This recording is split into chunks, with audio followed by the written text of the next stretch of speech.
Okay, everybody, we're going to interview Boz Miller from Boz Digital Labs. How you doing, Boz? I am doing wonderful. Man, you sound really close to me. I sound really close to you? I don't know what that means. Like, it just sounds like you're, like if you were in real life, I would step away 1 foot. It's not a sound thing, it's something else. Oh, am I too loud? Let me... No, it's not. Sure it's no audio thing at all. Oh. I have no explanation for this. My internet connection's been super crappy this past couple weeks, so... Do you have internet in California? Internet? Yeah, do you have... I was doing a reverse Missouri joke. Oh. You know, normally we don't... People don't think we have internet because we don't. Okay, here we go. I usually reserve those jokes for Brazil. It's an inside joke. Okay, let's run. Number one. All right. Okay, I sent you some questions beforehand so you could prepare, and then the fun questions I didn't let you prepare at all. So here we go. Pop quiz. Imagine there's a guy with a job where he gets to sit around and think and invent stuff all day, and he makes pretty good money. He's got a family to feed. Let's pretend he says, screw it, and starts an audio plug-in company. Is this guy A, an idiot, B, suffering from erectile dysfunction, C, possibly a member of Al-Qaeda, or D, fill in the blank? Oh, that guy is awesome. I mean, and cute. So not Al-Qaeda. Well, I mean, not necessarily. I wonder if NSA is listening. Just wondering. So you had a pretty good rig, and you just said, hell with this. I don't want to do it anymore. Yeah, pretty much. Was this one of those corporate boredom things like... Well, I guess from my perspective, since I've been on my own for over 10 years now, I'm thinking like, like a stable job seems kind of cool sometimes. But maybe if you're in it, maybe you just want to jump off a building. No, you know what? I actually really liked my job. The problem was I was doing this plugin stuff at night and job stuff during the day. And it got to the point where I was going to die if I did both forever. And so I kind of realized, okay, I have to pick one. And I realized this is my only chance to actually dive in and do this, so I just kind of did it. Just went for it. Yep. How's that going? When did you actually quit your real job, first off? It was in mid-February, so it hasn't been that long. Have you gotten your last paycheck from them? Yes, I have. And the next one's not coming, right? No, it is not. How fun is that? It's very motivating. Does it give your life meaning?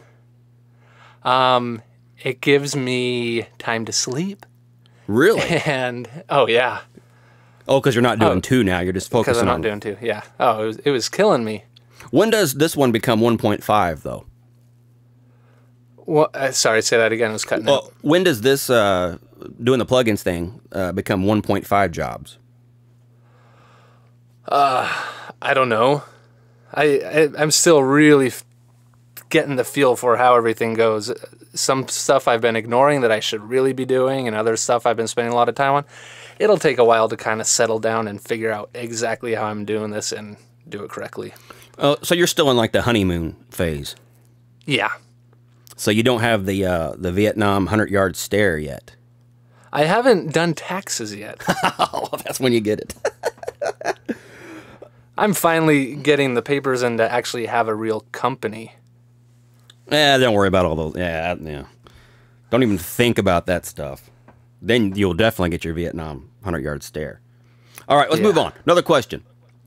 I've heard that for every kid you have, they take away one patent. So in that case, it would leave you with what? 0 patents? That's a new one. I've never heard that one before. It's just what I've heard it. I don't know if it's true. Starting here forward, I don't see myself getting a whole lot of patents, mostly because I don't ever want to deal with the paying a lawyer thing. Oh. And patents are insanely boring. What do you mean? There's a reason why they pay patent lawyers so much money. Lawyers. Enough said. Moving on. Okay, last fall you released Sasquatch Kick Machine, which adds thunder and slow end and attack to kick drums, among other things. And then this week you released Littlefoot. which is based on Sasquatch, more or less. Why? Why did you release Littlefoot? Okay, so Sasquatch was my first big undertaking. And so I got really excited about it. We started out with this kind of simple idea, and then, I mean, you were there. We just started adding more and more features, and it was just, every time we thought of something new, it was like, yes, we have to have this. And so in the end, it came out to this kind of like monstrous plugin that had 1 million features that are really hard to explain to someone what they do. And so people would come ask me, like, okay, what does Sasquatch do? I'd be like, it makes your kick drum sound better. And it was like, oh, who wants that? Doesn't sound very sexy, does it? No, it was really hard to explain to people what it does. And so most of the time I say, okay, go try there's a free demo, go download it and try it. And most of the time people will say, oh, I get it, this makes sense, this is cool. But it's still, it's hard to, when you're this company that no one's ever heard of, and they say, oh, try this new plugin, it's awesome, it does stuff.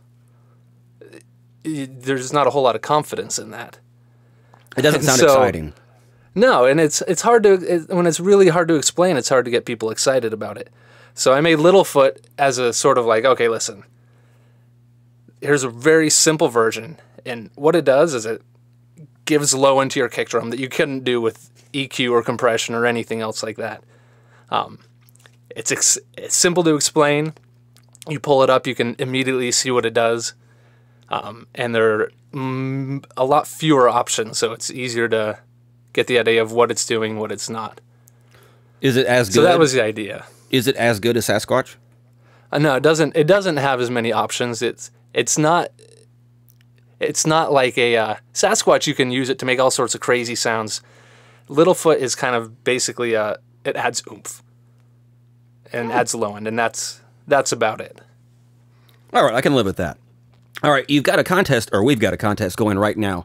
Why did you name it Littlefoot's Leghorn? Excuse me. Why did you name it Littlefoot's Leghorns 2014?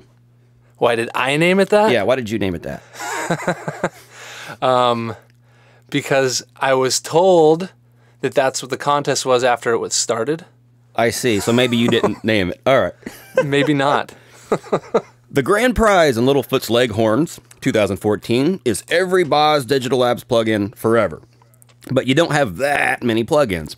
So what do you have coming down the pipeline? What's in store for 2014? Okay, so yeah, it was funny because when we were talking about this prize, when I suggested the idea of doing the free plugins forever, I thought, who's going to want this? I have like 5 plugins. But then, you know, I started this back around October is when we released Sasquatch. And it's been a few months, and I've had a couple new ones since then. But that was all part-time work. That was, I'm going to work tonight from midnight to 3 and see how much I can get done. And so in those couple months, we got a few plugins finished. But now that I'm working on this full-time, it's amazing how much more I can get done. I mean, I have this list of, 20 plugins that I have that, they need a little tweaking, but that I really want to release, and I have to just, I'm in that mode where I have to figure out, okay, how do I take this, tweak it to make it usable for people? I mean, I have a list a mile long of stuff I really want to do, and most of them are halfway there. So there's plenty of new plugins coming in this year, and I've been also, working on the side doing plugins for other people as well.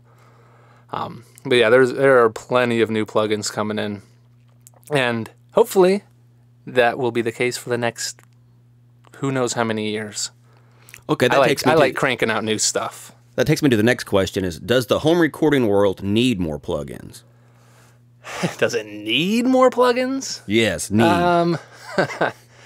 You know what? For a while there, I thought, no. There are so many tools out there and so many good free plugins out there that why in the world would anybody need any new plugins?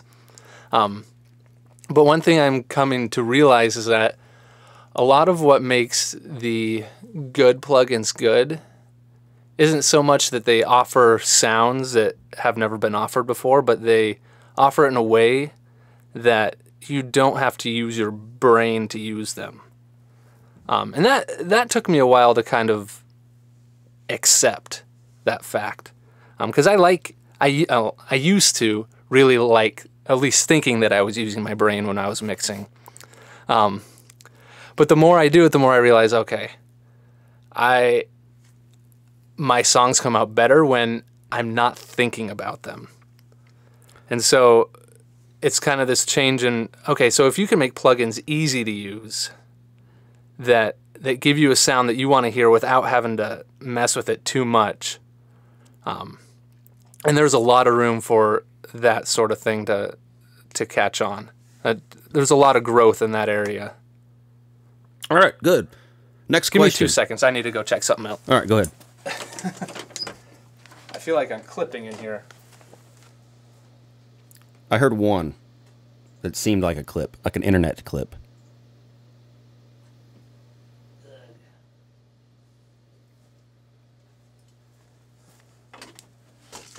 Ah, crap! Oh, that's staying in. Oh, no! Shoot. I just dropped a bucket of water on my guitar. That's exactly what it sounded like, too. Like a 5-gallon bucket on a Les Paul or something. Shoot. Well, here's the problem. My neighbor is doing some power washing, and so I have to be in the closet while I'm doing this. Or my vocal booth. I'll call it the vocal booth. Boz, come out of the closet. Come out of the closet. Oh, lovely. Actually, it was my brother's guitar, so it's okay. Oh, we're good. It's just water. It'll dry. I'm not overly concerned about power washing noise, because here we've got, it really sounds like 50-mile-an-hour winds. Well, I can hear it in my headphones now. I don't know if you can via Skype, but... Nah, I can barely hear your voice. Really? I can hear you. Speak more thunderously. That sound really was incredible. It's interesting how microphones pick up, like everyday noises so differently. Yeah. Like when I never did understand that, and I still don't really. Like if you close a refrigerator with a mic 5 feet away, then it just sounds like it 1,000 times more epic with a microphone. But you put it in front of a guitar amp, and it sounds 1,000th times as epic. Blows my mind. Haven't figured that one out at all. It's the unified theory that hasn't been figured out. Yeah. I thought we'd get real close with the Large Hadron Collider doing its thing. And they don't talk about the unified theory hardly ever in Scientific American here this past year. That's really the end goal with all this physics stuff. Oh, yeah, that's the home run. Super Bowl. I think it is. Let me know when you're ready to jump back in. I think I'm good to go. Okay. So you're in a vocal booth right now? Well, yeah. Okay, good answer. Okay, let's jump back in. Question 1E. Have you ever gotten away with illegal murder? Wait. Say that again? Have you ever gotten away with illegal murder? Illegal murder? Yeah. Of people? All right, question 2A. What do you know about DSP? That's a good question. I mean, who said you get to make plugins? Nobody. It's funny because I ask myself that question every day. Once in a while, I'll go onto like DSP forums, to research a new topic, and people are talking about all this stuff that I've never heard of, and it has names of some German guy from 200 years ago. And I read like, what are they talking about? And everyone talks about it like it's, oh yeah, you do blah blah blah blah blah. I was like, crap, I'm an idiot. I have no idea what I'm doing. And so sometimes I feel like, crap, I'm totally faking this. But then other times I realize, okay, when I talk about stuff that I just came up with, once you do something it's obvious and you can use a name for it and you can use it in conversation. When a half hour before it made no sense at all, right? Okay, I'll follow it. Yeah.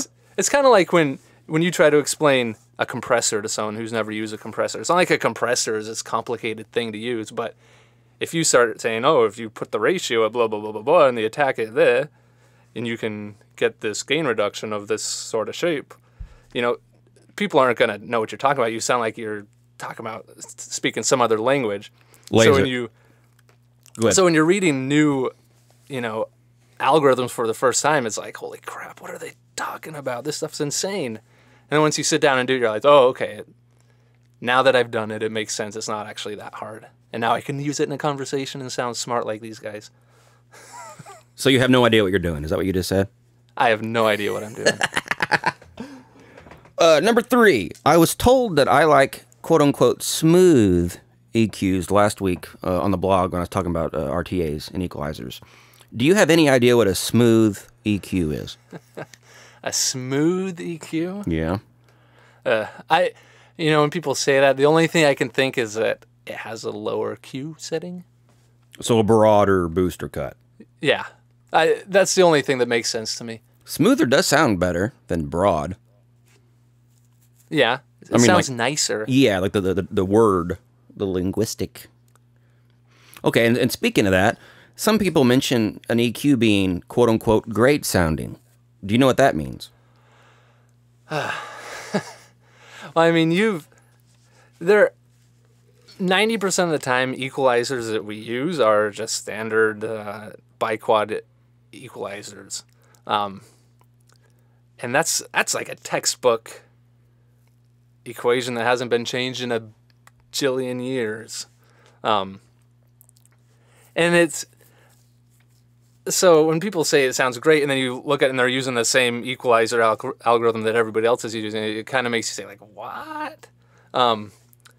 But there are some other ways to do it. You can have, you can do it through impulse. You can do it through convolution. You can come up with much more complicated equalization curves.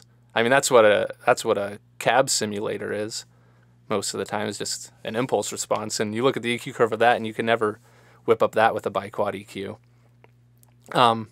So there are other ways to do it, but for the most part, when you have an equalizer plug-in, a parametric EQ, it's all the same thing. Some people do oversampling to get rid of some of the effects of the bilinear transform, but I wonder how many people just turned off when they heard bilinear transform. I would have just turned it up right then. Well, what about like nasty EQs? I say nasty. EQs that are supposed to distort on purpose, like 1073 comes to mind. What's the benefit of that? Well, okay, so this actually, I think there's some merit to. Because, I mean, if you have, let's just call this a distortion plugin, and the EQ is just kind of a byproduct of it. If you have distortion followed by equalization, it sounds very different than having equalization followed by distortion, right? So if you do a few of those in series, you can get a radically different sound with the same settings. Okay. So if you just have some subtle distortion in there before your EQ or after, that's going to be a completely different sound. And it will shape the way the EQ sounds. It'll shape the way it could make it sound harsh or blah, whatever dumb word you want to use for it. And if you have multiple stages of that, you can have a very unique sounding EQ. Okay, that makes sense to me. Okay. All right, another question.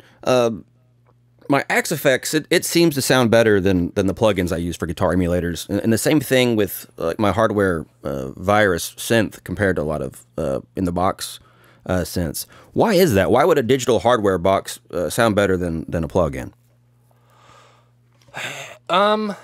Well, keep in mind I have no idea what I'm talking about here. So I'm just kind of making this up. But the way I understand it is that, with a hardware DSP, the DSP manufacturer, you can get this, list of subroutines that you can use on that. So you can have an equalization subroutine that's optimized for that DSP or for that chip. And so you have this big tool of components that are optimized for that DSP that you can just plug in and not have to really worry about doing any hand tweaking on your end. And you have the advantage of not really being bound by the CPU power. I mean, if you have a distortion plugin on your computer and it's using 2% of your CPU, you're like, oh crap, this stupid thing's using so much power. When you have it on hardware and it's using 98%, you don't even know it. Okay. So you can get much more complicated algorithms without pissing off the customer. Well, what about going, like my virus, I think was made in 99. Would a 1999 hardware processor be able to compete with like a modern quad-core i7 or something? I don't know. I mean, DSP chips versus a CPU, it's a very different, it's a different ball game. You can get a lot more done. You can be a lot more optimized on a CPU, on a DSP chip than you can. So you can do a lot more on a DSP chip than you can on a CPU, given equal power. Okay, well, let's go back to like an Eventide H3000, which came out in, I think, 86. Surely that doesn't, I mean, even if it is optimized, Yeah. I mean, what is it, like a calculator? Probably. I don't know. I mean, the Eventide guys, they were the first ones that I know of to really do a commercial pitch shifter. Mm-hmm. And maybe they just, I believe it was Tony that did that. I believe I'm just making this up. I have no idea, but it's possible that maybe the simplest solution was the best. Oh, okay. I can go with that. What's your new thoughts, or what's your thoughts on the new Slate virtual microphone system? You know what? It's been a few years since I've even wanted a new microphone. I have this dumb little microphone here that I'm using. I think I paid $25 for it, and I use it on everything. I mean, my view on microphones is, as long as it's not doing anything crappy to your sound, then you can make it sound like whatever you want. I mean, Antares tried to do the whole microphone modeling thing a while ago. Mm-hmm. But obviously the flaw in the way they did it was they said, which microphone are you using? Okay, put that in, and then which microphone do you want to sound like? And you never quite had the exact microphone they were using, right? Or if you were using an SM58, you can't make it sound like a condenser microphone because there's just high frequencies that aren't there. Right. But what Slate is doing is saying, okay, if we can control that first half and you use just this one microphone, there's a solid control that you can work off and you know that you're using. It makes the algorithm a lot easier because you don't have to guess on what people are doing. But, if you're going to do it, that's the right way to do it. I'm happy with my microphone. I don't feel this need to have a million vintage microphones, because when I listen to old recordings, honestly, I can't pick out one microphone from the next, so I don't really care as long as my microphone's not messing stuff up. I kept looking for that one microphone that would have like the mega sound, and we've all heard certain recordings where we go, wow, that vocal really does have a thing to it. And I kept looking for that, and I was just shelling out thousands of cash, thousands, and I never really found it. I never really felt like my $3,000 microphones did anything really special over like probably what your $25 mic you're using. Right. I mean, I have an MXL 990 here. World renowned. Yeah, exactly. And it's obvious to me when I can hear that microphone. When someone uses that microphone on a recorder, I can say, oh, I know they're using that microphone, because it has that high-end sort of harshness to it. 5K thing, yeah. Yeah, it's very apparent. So to me, a microphone is more about reducing the crappiness than it is like adding sweetness. I've never heard a microphone that makes something sound awesome. I've heard a microphone that makes something not sound crappy. Not getting in the way. Not doing damage. Gotcha. Okay. All right, moving on. Number 7. You mentioned the other day that you dreamed up a new reverb algorithm. Now, is it common for new reverb algorithms to be generally released? Like, is Valhalla doing something radically different than Lexicon? Well, I don't know. I mean, there are lots of different ways to do reverb. And the thing is, when you're building a reverb algorithm, there's a million different little parameters you can tweak to make it sound completely different. And you know, I'm just getting into the start of this reverb stuff. So I have a reverb now. It sounds pretty lame, but it works. I made it yesterday. But it still needs a lot of tweaking before I would ever actually use it on anything. But the one I thought of yesterday at lunch, was that yesterday or was it the day before? It was the day before. I was sitting at lunch, I thought, oh, I have this great idea for the easiest possible reverb algorithm. And I tried it. And on an impulse, it was perfect. It was exactly what I was expecting it to be. And then I put it on a vocal and it like blew up my computer. That's the one I want. That's the reverb I've been looking for. Like my output would mute because it would have this nasty feedback thing that would happen after you made any sound. That is what I'm looking for. Everything you described sounds good. Maybe if I put a limiter on it to prevent that nastiness, it'll be the best reverb ever made. I want it. Basically, it sounded like noise, though. Is it possible to make a plugin that exploits the poor? And if not, can we come close? Is it possible to make a plugin that doesn't exploit the poor? No, that does. I mean, yeah, but I'm re-asking the question. Oh. I mean, every plugin exploits the poor, right? I mean, they're sold to musicians. I guess the free plugins don't, do they? No, but they make you dream of expensive plugins. So, in their own way, they exploit the poor as well. You know, so this has already been done. I was trying to be innovative. You use Reaper. Why? Well, do you want the story or do you want why I like it? I don't care. Okay. Well, Is there a story to this? It's not an exciting story, but it was a bad story. Well, go ahead. I used to teach a recording class, and someone told me that I was using, I think, Sonar for it, and someone showed me one day Reaper. I was like, okay, that's kind of cool. I don't know if a $50 DAW is what I really want to go for here. And so I put it on my hard drive. I tested it out for about 2 minutes, and then it sat there for a year. And I didn't actually start really using it until I started really getting into the research side of audio. And I needed a DAW that I could route multiple channels to any plugin and stuff like that. And Reaper made that really easy. And then once I started using that at work every day, I started using it on my recordings. And once I finally got the hang of it, it became this sort of like, oh, everything makes so much sense now. And every time now I try to go back and use any other software, and it's like I feel like I'm waist deep in mud because doing simple things is just a huge pain. That's your story?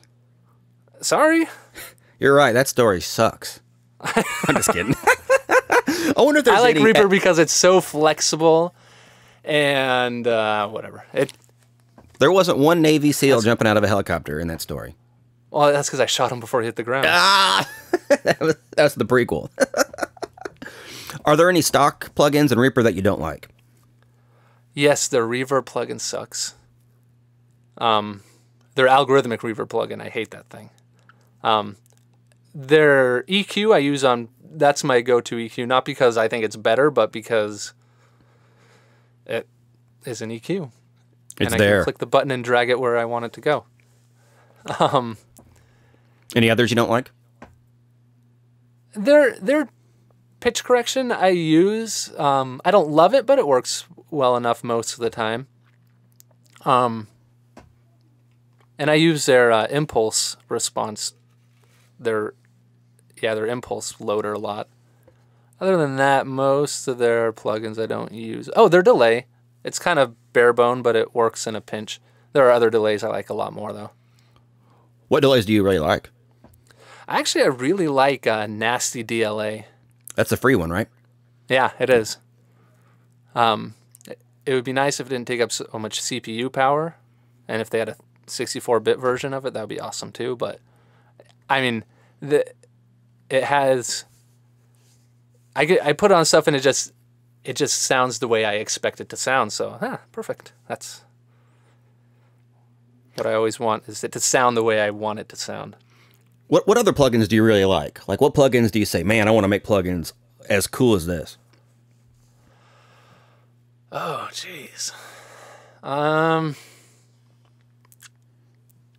You know what? Once in a while, I get the thought that I want to make a really good drum sampler, but then I talk myself out of it because it would be a lot of work. And there's so many of them out there that already sound so good that I don't want to do it. And sampling is incredibly tedious. I really want to make a good delay. Define good. I want it to. It's okay. So I want it to sound good on. I want to be able to put it on my vocal tracks. Because I used to use reverb on my vocal tracks all the time, and the more I do this, the more I realize I don't want reverb on my vocals. I want delay. Mm-hmm. And there's a lot of little kind of tweaks to it that you make to a delay to make it really sound good. And so that's something I've actually been working on one for a while now. It has about 4,000 knobs, so I need to narrow it down to 3 or so. But I mean, delays are one of those things that I feel like I can use heavily, and it doesn't get in the way. But to do that, it has to really sound right. And so I want to get that. I want to get a delay that sounds right, that you can put on heavily and not have it get in the way of your song. I agree about the delay over reverb a lot of the time, by the way. Unless you're doing like a Inya and stuff like that. Right. I mean, once in a while I go look at my old recording and say, oh, crud, I can't believe I put so much reverb on that. It sounds so awkward. Once in a while it's good. I still like a good reverb, but... Shut up, dog. There are a lot of utility... there's a lot of utility plugins, I mean, that I've made for myself that I use all the time. One that I made, it's still kind of in... kind of my use-only mode. It measures an impulse response of your room. Yeah. And does some kind of get the noise out of it and stuff like that, so you can get an impulse of your room. I wanted to make it super easy to do, to set up, and I mean that's kind of a textbook thing. The way to do that is pretty simple, but to have an interface where you can put a microphone in a room, push a button, and have an impulse response come out. I know I would use it all the time. I don't know how much demand there is for something like that, though. I think most people want the sound of the plant or Ocean Way, wouldn't they? Yeah. Yeah, I mean, for all I know, it's better just to make one for internal use and then make impulse responses of places. It would be fun to make a reverb to go and get really good impulse responses. But I don't know how many people actually want to do that themselves. You know, I've downloaded quite a few free impulses that were just kind of available, and I think Cubase comes with quite a few, and I kind of find the task daunting. Like, there's already so many. Yeah, it's hard because I have a list of 1 million impulse responses of rooms and stuff, and 99% of them I would never use. And there's even some impulse responses of really good sounding rooms that I just put on a thing. I was like, that doesn't sound quite right. And so I don't know if that's they didn't quite get the impulse right, or if they're just so set in stone that you can't really tailor it to your needs. I would like what I would like is 3 impulses that I like. There you go. A really small room, a medium room, and a large room, and then just never use anything else. Yeah, and they would have to work on everything. It really freaks me out, I guess, a little bit when some amazing room, like the plant, like, okay, Metallica did the Black Album here. This is going to sound awesome. Well, I slap it on whatever I'm doing. I'm like, I don't know. I don't like it. Yeah. How can that possibly be? Maybe reverb isn't the key to making a good recording. Aha. What is the key? You're asking me? I have no idea. I like it. I saw that Neil Young is endorsing some new portable music player that'll do sample rates up to 192 kilohertz. What sound quality benefit do you get from going up to 192 kilohertz over just good old 44.1? Well, when I'm listening to my phone, it's usually because I'm driving in the car. And that would provide me absolutely zero benefit. I mean, I've got engine noise, I have the windows down, I have the guy next to me playing music. High quality audio in the car is probably the last thing I'm concerned about. And you know what? I don't know.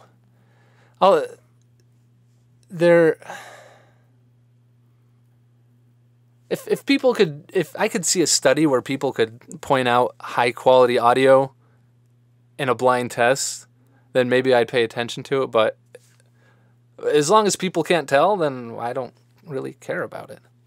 I mean, people can say they can tell when it's not blind, but if they can't do it in a blind test, then what does it really? Why would I even pay attention to it? So you're saying people don't even know what sounds good? I think people. I mean, obviously, we're very. It's easy to be convinced that you're hearing something that you're not. I mean, I do that all the time. I do it to myself all the time. I convince myself I'm hearing something.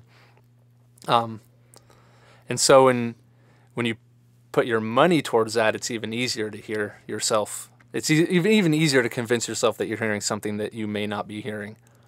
And when you have big numbers, it makes it easier. 192 kilohertz. Oh, it must sound awesome. Whoa! I can totally hear the sweetness in that.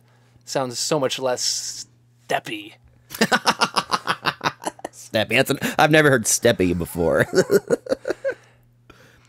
Well, I know when a buddy of mine, he brought some $300 speakers he got off of Amazon. I think they were kind of sort of marketed as studio monitors. And we put them on top of my focals, which I paid $1 zillion for. And we were A/B, and there was a point where I didn't know which was which. Once I went blind and kind of forgot which was which. And that really kind of opened my eyes, ears, to, hell, I don't even know what sounds good anymore. Yeah, I mean, I don't either. I know, I mean, it depends on what I'm doing, right? If I'm watching TV, if I'm watching a movie, to me the most important thing is that I can understand what people are saying. Mm-hmm. Right? I had some speakers on my TV a few years ago that every time we watched a movie, we'd have to like pause it and say, like, what did they just say? And realize, okay, these speakers suck for a movie. But it doesn't mean that they suck for something else. It just, for watching a movie, they're terrible speakers. Did they sound good for music? No, they didn't. Oh. They had too much bass and too much high end. It was very mid-scooped. Ah. Now I use it for my kids have it on their computer, and they listen to the Frozen soundtrack 100 times a day. Are we going to find any magic in plugins? Like audio magic? Wait, say that again? Are we going to ever find magic in plugins? I think we already have, right? If you look at like Auto-Tune, that was pretty... I mean, it's become kind of commonplace, but that's pretty magic stuff. Okay, well, that's a right? solution to the elusive pitch problem. All right, I'm cool with that. I'm talking about the layman puts this plug in, like a brand new beginner puts a plug-in on and he sounds awesome. Major label caliber. Is there ever going to be a plug-in that does that? You know, I've heard people talk about Easy Mix as if it does that. I've never actually tried it myself. I mean, the problem is when it depends on your level, how much control you like over your sound, right? For me, if I'm mixing a song, every song has different issues. And so to use kind of a preset modeled effect doesn't usually work for me. Or maybe it does and I'm just so stuck on the idea of needing this control that I overlook it. I mean, it'll always be the case. The more control you want, the less magic there will be. The more control you're willing to give up, the more magic is in the plugin. But only if it works. Only if it works. Or if you can convince yourself it works, right? I've heard enough professionally recorded albums that I think sound like absolute garbage that I don't think there's any sort of like metric for what sounds good. Can you name an album that you think sounds like crap? I'm just curious. Oh, jeez. Because I do hear people say this, and I don't encounter it too much. I think maybe I just don't care, which is weird for my job. But I don't care that much either. Once in a while, and especially in metal, I hear it a lot. I hear them just smash to where the drum, I can't even hear the snare drum. Okay, I got you. And that kind of stuff just drives me nuts. I mean, obviously, Death Magnetic is kind of a example that everybody uses because there's so much distortion and stuff. And so I don't want to beat that beat that horse too much, but too late. I mean, but that's not an uncommon thing to just have. I mean, we spend so much time like moving the microphone a quarter of an inch on the snare drum to make it sound right, and then you just like smash it against the clipper. And I mean, who's to say that isn't the sound you want? But yeah, whatever. I don't know what I like. Yeah, good luck putting that into words. I don't like when I hear a song and I can't even hear the drums, or the kick drum sounds like a snare drum, or someone flicking a piece of cardboard. What album does the kick sound like a snare? I want to hear this. Oh man, I guess I should name names. When I heard, okay, so here's one. I heard Periphery's cover of One. Periphery? Periphery. How do you say it? I call him Periphery. Periphery, yeah. Whatever. When they did a cover of One. Metallica One? Yeah. And it sounded like my kids were in the room, like screwing with the volume knob the whole time. Like every time the kick drum hit, it would like turn down like 20 dB and then come back up. And it was like the whole time I was listening, I was like, this thing's a bloody mess. I can't even listen to it. And it's not like I were going by like some gold standard of Metallica, because their stuff often sounds pretty crappy too. But like when I heard that, I thought, how could this make it past like the wife test? The hardest of all tests, debatable. All right, moving on. When are you going to get Michael Jordan or CLA to endorse your plugins? Who would you rather have endorse it, Michael Jordan or Chris Lord-Alge? Oh, geez. Probably Michael Jordan. Me too. At least I believe him more. So you believe athletes over audio engineers? Yeah, I guess so. I think athletes probably don't lie as much, or at least they know they don't know what they're talking about. Right. I mean, okay, so I think there's some truth to that. I mean, when you get opinions from someone who doesn't really care about mixing, they'll actually point out the real problems. If you send it to someone who mixes and masters for a living, they'll point out all this stuff that doesn't matter, that nobody ever cares about. But you send it to someone who, and they'll give you all these vague descriptions like, oh, it sounds really airy or blah, blah, blah, all this stuff that doesn't really mean anything, but at least you know there's an issue. Mm-hmm. But I think audio people are the people that know audio the least. I agree. Myself included. The more I do this, the more I realize I can't hear anything. Well, I think that's why I've really fallen in love with meters, at least to a certain extent. It's like, okay, I know that I don't know anything, but if I can verify what I think I'm hearing with these light bulbs, then maybe I'm not completely crazy. Oh yeah, I think good meters are extremely helpful. I mean, there's been tons of times where I've been mixing and I had an issue, like I just can't wrap my brain around what is causing this issue, and you pull up a spectrum analyzer, you go, oh yeah, now that I'm seeing it and hearing it at the same time, it makes much more sense. And we've confirmed that it's exactly this frequency, what I was hearing, and yeah. I mean, yeah, it just the whole idea. I mean, I would love to be able to mix with my ears if I could believe anything my ears told me, but my ears are the biggest liar that I have to contend with. It's interesting that the more you get humbled, and I think this gig humbles anyone who's actually listening, because it's very tough to maintain any semblance of objectivity or whatever. But it's interesting how the using these meters is kind of a reflection of being humble to a certain extent. Uh-huh. What do you think of that? Well, it's funny because I see my opinion eroding away pretty quickly the more I do this. What opinion? On everything audio-wise. I used to have such strong opinions on stuff you should do, shouldn't do. The more I do this, I realize, I was just lying to everybody those years. Give me an example. What's changed?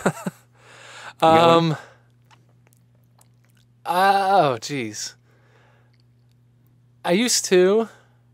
I'm trying to think. I've tried to erase all these things from my memory because they've been so dumb. I'll think of something. I mean, I used to have this like pretty set in stone way that reverb should be put on. You should have this reverb for this, blah, blah, blah, and then you shouldn't use this much compression, blah, blah, blah, blah. And now for me, compression is like, oh, just add as much as possible till it's messing it up and then back off just a tad. Sometimes that's like 20 dB of gain reduction on a vocal. It's interesting when you learn how far you can take certain things. And it seems like a new person is always looking for permission on what to get away with. And like when I was down at Wagner's and he was tracking with a distressor, and he went ahead and he was nuking 18 decibels or so on the way in. And I was like, whoa, you can do that? Yeah. And then in mixing, he was adding another 20 or so with a different compressor. Right. And I'm trying to figure out where all these ideas that, with vocal, you should have about 2 to 3 dB of compression max. I was like, where does that even come from? Yeah, who thought of that? Yeah, it's like, I think what happens is, I mean, and because I say this because I'm guilty of it too, you mix a song and you find settings that worked really well, and you think, okay, I'm going to tell people to use those settings because they worked really well for me. And then you go to the next song and those settings absolutely suck. And so what happens is, I think, especially in like forum land, you get people that don't have a lot of experience teaching other people, so they basically use their previous song settings as the gold standard. Even if it worked really well for them on that last song, it doesn't mean it will work again forever for anyone ever. Well, and that's just from song to song on the same album or by the same band possibly. You go from jazz to Skrillex, and then the rules have changed again by 100 trillion. Right. And that's something I think I might have listened to a whole lot of jazz guys, and here I am making metal and trance and all that, just off the wall, other side of the fence stuff, and realized that almost none of that was applicable to me. Yeah. And so I think, I mean, we were talking about meters a bit ago. I think there's some truth to that don't use meters, because if you see that you're getting 30 dB of gain reduction, you think you're doing something wrong. When maybe you're not. Maybe that's the right thing to do. Maybe you need 30 dB of gain reduction. For me, meters started working when I realized, okay, all these rules are just made up and probably wrong anyway. So if I'm getting something on my meter that goes against those rules, it doesn't mean it's wrong. Okay. So maybe some people read too far into the meter a little bit. Like they check it on span, and they see they have, I don't know, a bunch of low end in the kick or something like that, and they go, maybe they need to chill out just a little bit. Yeah. It's interesting that the whole thought on meters, different opinions on it, really depends on how a person uses them. Maybe that's the big ticket there. Right. I mean, just like anything, if you use it wrong, it's going to screw you up. If you know how to use it and use it right, then it's a great tool to have. What's the audio world truly missing? Like, what's the future? Where are we going?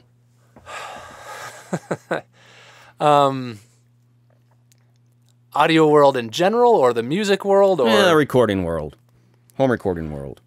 Yeah, I guess one thing I'm interested to see is, I mean, pretty much all recording software has taken the same sort of form. I'm interested to see if someone comes up with something completely better, completely different, and a lot better. I mean, I love that layout, the horizontal tracks and then the mixing board thingy. But I'm interested to see if someone does something that resembles nothing like that and makes my mixing life easier. It is interesting that they all pretty much look more or less identical. Yeah, they're all pretty much the same with slightly different buttons. I mean, and some people have done it different. I've used Ableton like twice for 30 seconds. And from what I understand, they took a very different approach, but I'd like to see, I mean, it's hard, I'm not going to volunteer myself to do this, but I'd like to see someone do something completely different that also works. That would be fun. You'd have to be thinking upside down a little bit for that, wouldn't you? It's a very hard problem to tackle, because I don't know. It's hard to go against I hate the word proven. It's hard to go against the grain of what everybody's used to, and the creator included. Yeah. I mean, I'm used to that layout, and I like it. Doesn't mean it's the best, but I like it. If there was some other completely different way of doing it, then even if it was better, I know I would have a hard time accepting it. Do you think we'll see the direct-to-brain interfaces in our day?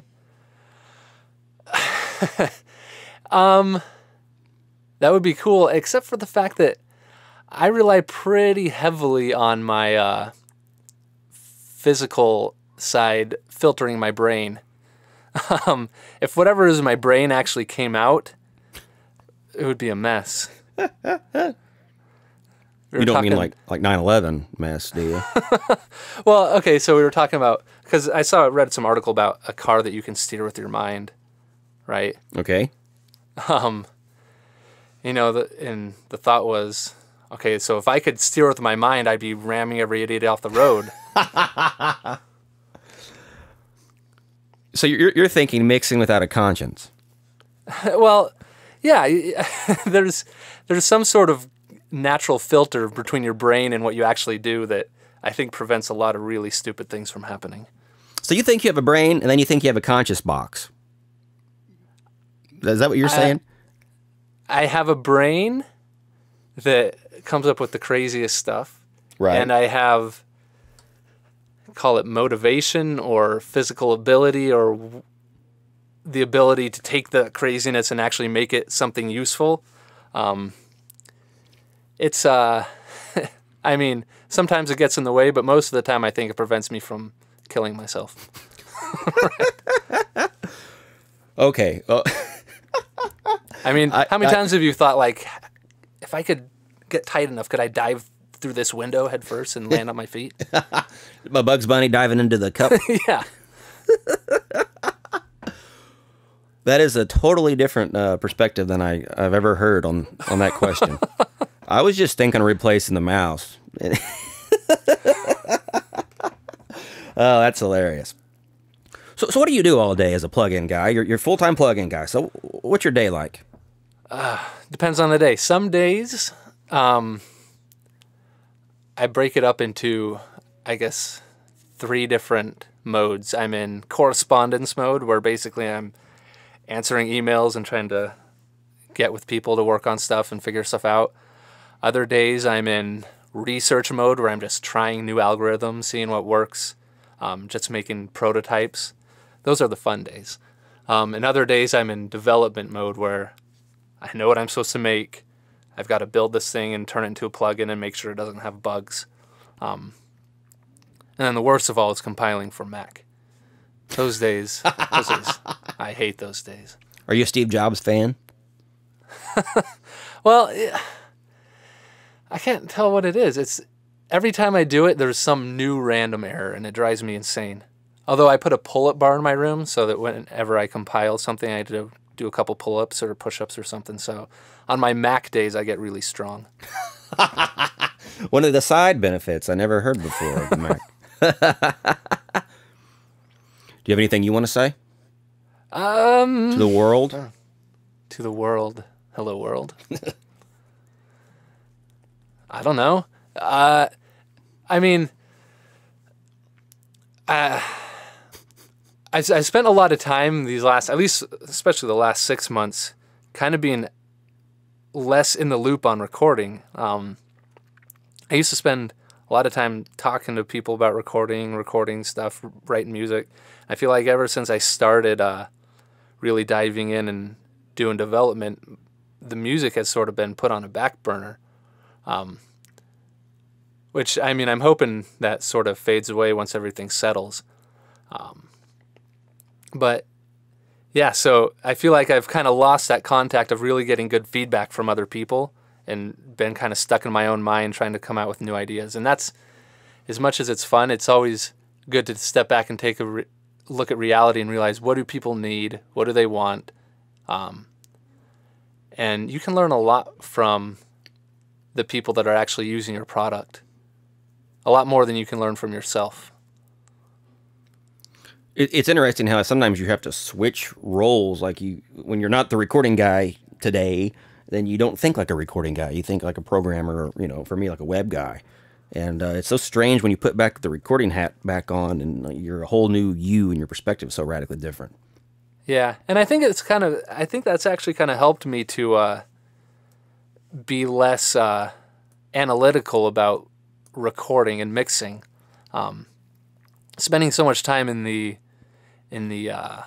world where I'm trying to get an algorithm or debug something. I mean, really, there's the objective world where this thing has to work correctly. Now when I switch over to the music world, I'm very much less proper about it. I want to not think when I'm doing it. Yeah. Much more so than I used to be. I feel like I've got the two now separate, where they used to be kind of combined, the thinking and the music, and now I'm much better at keeping them separate. There may be something to that. The people that are doing truly objective things, like where a plugin either works or it doesn't, and you have to make sure it freaking works.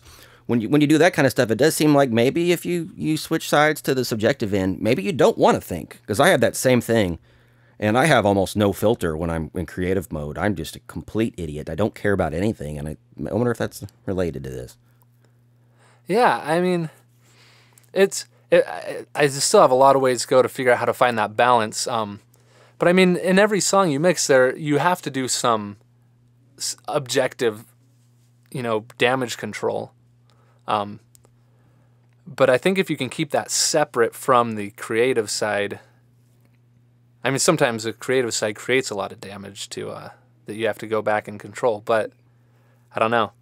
Or maybe you don't control it, you increase it. Right. Yeah. I mean, ever since there was a Pensado's Place, one of the earlier ones before I got sick of it, but one of the earlier ones, Manny, some guy has done like a million, trillion big time songs, but he was talking about making a snare drum obnoxious on purpose, like making it so loud it's obnoxious. And ever since I was like, whoa, that's a great idea. Like just doing something idiotic on purpose. I've had a hard time holding back on that. I want to just do stupid things nonstop. It's addictive. Yeah, and that's something I'm really trying to get into more. Just playing with stuff. It seems like most of the... I guess because when I'm really trying to think about... When I'm writing a song or something, I'm really trying to get it right. It comes out like the same song every time. Yeah. And once in a while, I have a few little tricks I like to do. I'd like to learn a lot more. But sometimes I'll take, a guitar riff and then record it and then slide it over a quarter note or something, and it completely changes the riff, right? And it's something I would have never thought about. And I think I did that once on accident, and it turned out being like, oh, that makes the song sound so much better. So sometimes just the pure stupidity is kind of your best tool. Ooh, I like that quote. So I need to find some more good stupid things to do without but it's hard because once you say, oh, I have this cool stupid new trick I do, then it suddenly becomes not stupid anymore, and then it doesn't work.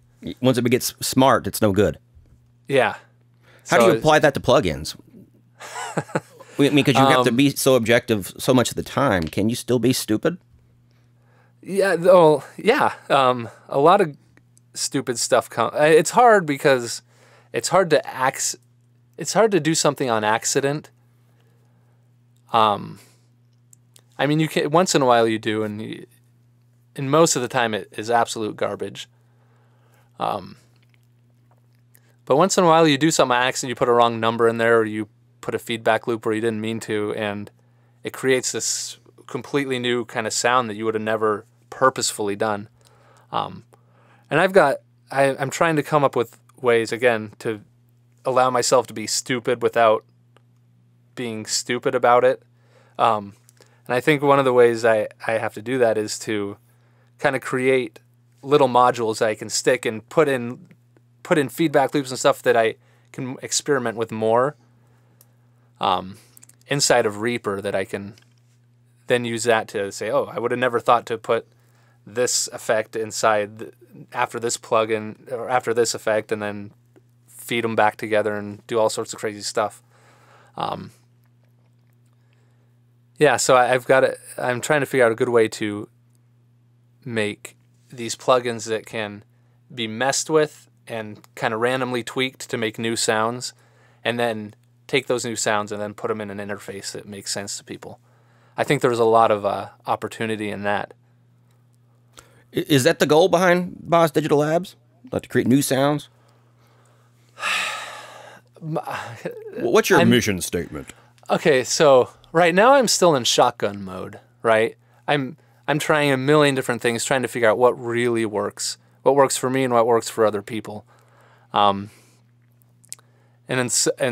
you know, some days I really want to make a plugin that has 100 knobs that lets you really dial in exactly what you want, and other days I want to make a plugin that has one knob that lets you turn it up and down.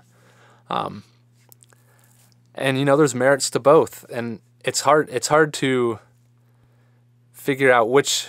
I mean, because you can't do both forever. You can't. It's two completely different, and you know, people need to know what to expect when they get a plugin from you. So for right now, I'm focusing on making plugins that I always wish I had. I mean, that you could do with other plugins, but require some complex routing scheme or something like that could easily be done in plugin format. It was funny actually how many people downloaded Monobase when I put it up over Christmas break. I wrote that plugin and I thought, okay, no one's gonna want this dumb thing. It's been done before. It's really simple. I even put a little cartoony interface on it because I figured like 3 people would download it. And 1 million people downloaded that thing in that week. So that was a big hit. Yeah, I was surprised because, I mean, it's not like it was anything new. It's not like that hadn't been done before. Well, there's already a free one out. I forget the name of it. Yeah, me too. There was Baselane. I guess the only difference was that mine was available in more than 32-bit VST. Yeah. And you know, a lot of people downloaded it and it worked, and it's a great little plug. I mean, I use it on everything. That's one of those plugins that I basically put by default on every mix because I hate having that wide bass stuff going on. A major issue with synths, by the way. Yeah. Yeah, it's just such a simple solution to such a common problem. Yeah. So I'm trying to find some more ideas that are, you know, simple. I guess because I mean, sometimes a simple solution is the best, and they get overlooked. So I'm trying to find some good simple solutions that really make a big difference. That the benefit is obvious to everyone that uses it. And then I want to make some crazy plugin that has 1,000 oscillators, and so you want to do everything. I'm trying to find that balance. Yes, I want to make everything, and I have to decide on which one I actually should make. That's the hard part. What can you do to fix studio monitoring problems? Sorry, say that again. You're cutting out.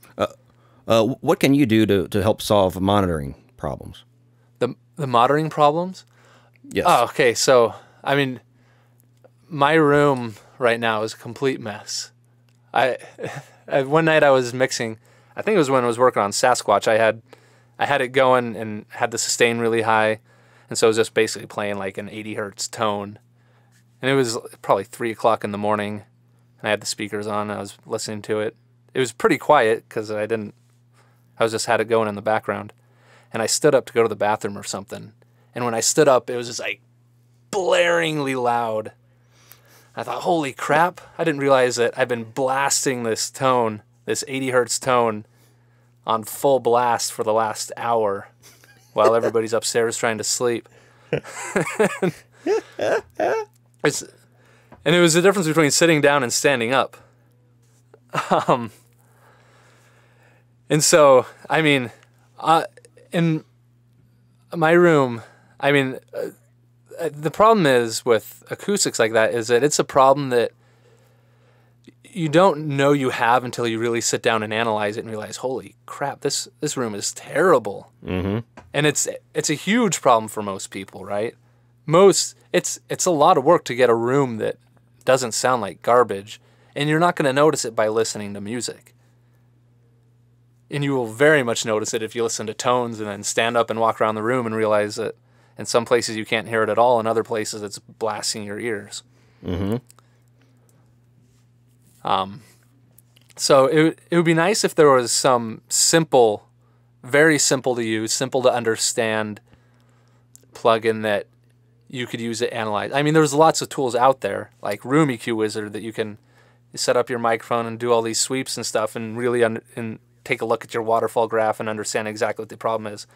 But I think the problem with most people is if they don't understand that room acoustics can be a real issue, they're not going to take the time to download and figure out that program to actually use it the way it's supposed to be used. So it would be nice if there was a plugin that made it simple to understand and simple to use.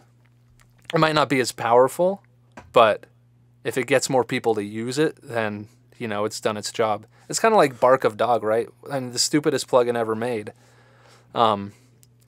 It was every EQ, almost every EQ out there already has the ability to do what Bark of Dog does.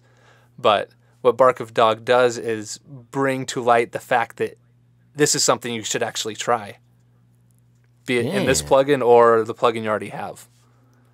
It's a bring awareness to. So sometimes I think the trick is to get people to understand. Yeah, just an awareness, I think, would be a huge step. And if you can write a plugin that can raise awareness in some issue, I think that could be pretty huge. And it's hard because, you know, the more you work on this stuff, the more you forget what sort of the beginner issues are. I mean, well, one thing that's interesting, even if ahead. you understand the problems of acoustics with like Room EQ Wizard and you measure your room, well, then what? You still have the problem that's still there. You're just, I guess, more aware of the details. Right. It's more right because I mean, if you make a simple plugin, it wouldn't fix your issue for you. I mean, but if it could at least point out the fact that you have an issue, it would get the person thinking about ways to fix it. And sometimes that's all you can do is really just get people thinking about, okay, I have this issue and I need to fix it. But if they never even get to that point, then they're never going to fix it. All right, ladies, you just heard from Boz Miller from Boz Digital Labs. Boz is Sasquatch kick machine. I use it on just about every mix. It's blowing up subwoofers everywhere. People really love that thing once you get past just how insane the people that make it truly are. Boz is obviously a super sharp dude, but what he's up to, he's being very creative with these plugins, and I'm really excited to see that because just putting a vintage GUI on top of the same old equalizer is getting really boring in the big boy land and of certain popular plugin companies, and it's nice to see some real evolution. So keep a real eye on what Boz is up to because Boz Digital Labs is going to have some really cool stuff this year and beyond. You can follow him on Twitter, Boz Digital Labs. He's on Facebook, and of course his website, bozddigitallabs.com. Thanks, guys, and I'm Brandon Drury from Record and Review. Out.